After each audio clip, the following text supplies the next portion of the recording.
Hey everybody, Rivers here. Today I want to kind of do a different kind of a video. I want to talk about being a DM, and DMs don't be a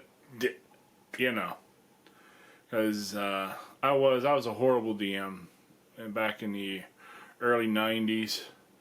I used to play DM versus characters, DM versus the players. It was me versus them, and I was trying to kill them and do other things and beat them down.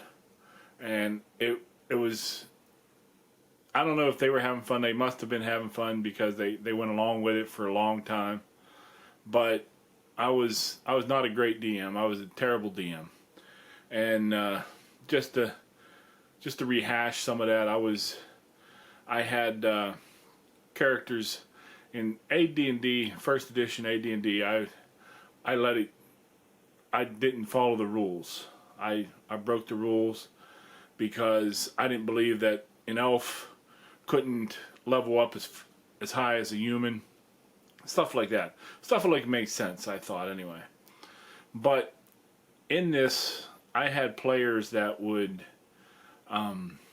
advance in levels, and then they would hit a peak and they would say, okay, I want to go back down and start over and multi-class. And multi-class was different in first edition. You had to keep within 2 levels, but I ignored that. I let them drop down to first level, bring themselves up to where they were, and then go from there. So they would go down multiple times and become multiple classes.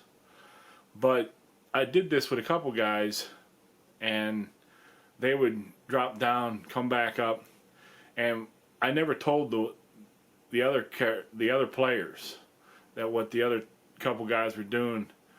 And it basically, they were playing first level characters, and these guys were playing first level fighters or whatever, but they also had 10 levels in magic user or something like that.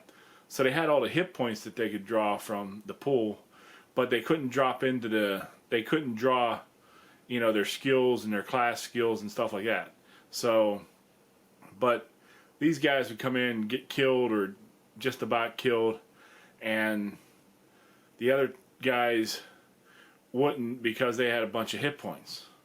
So I did that. It was kind of unfair, and looking back on it, I was like, that's a bad move. So, but the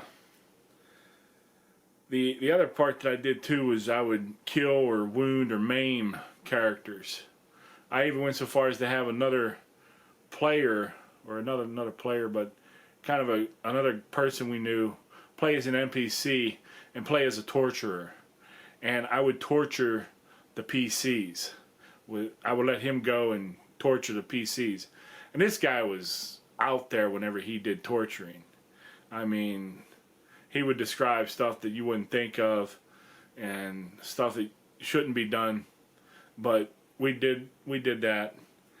And it was bad. But I'm guessing I got better. I got away from that.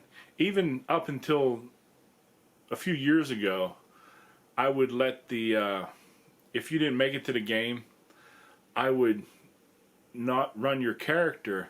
I would have him do something else, and the other characters would go ahead and get levels up or get experience points and get higher levels than them, which is kind of the way you're supposed to do it. But I kind of look at it now as like, well, if they're not there, I just drag them along. They get the same experience points, so everybody stays the same level. It's easier for me, it's easier for them.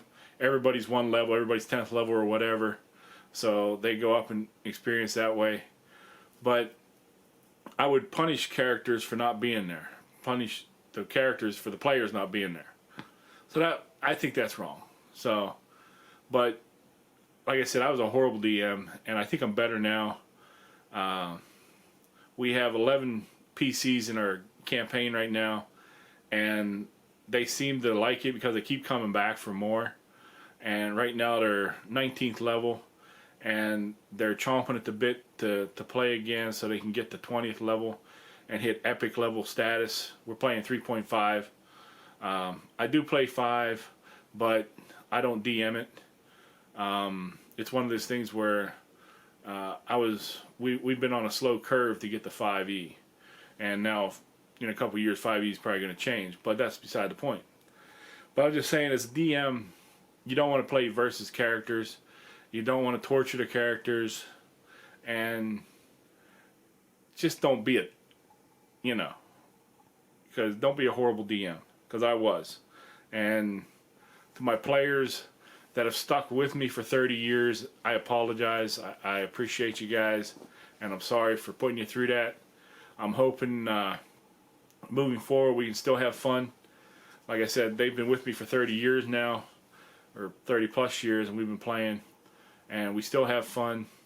And I'm hoping that my experience will help somebody in the future here, if you're watching this, and you'll think about it and say, maybe I shouldn't do that to the players, but to the characters, because it's not you versus them.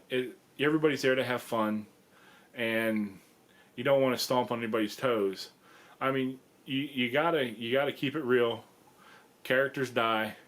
I have a high magic system that I play in D&D. I love high magic. So if they die, yes, they can come back. It's one of those things. They have you have resurrection, greater resurrection, and so they come back. But at the same time, it's still, if they go down in the middle of a battle, they're done. It's like, oh man. So they know that I will kill them in the middle of a battle, especially at this level. So like I said, they're 18th, 19th level now, and so there is that fear of getting killed in the middle of a battle. But I just wanted to share with you guys, and hopefully somebody will learn from my mistakes. So, like I said, it's a different video. Hope you enjoyed it. If you do, give it a thumbs up, like it. Please subscribe, because a lot of people that watch my videos don't subscribe. Please subscribe, and have a good game.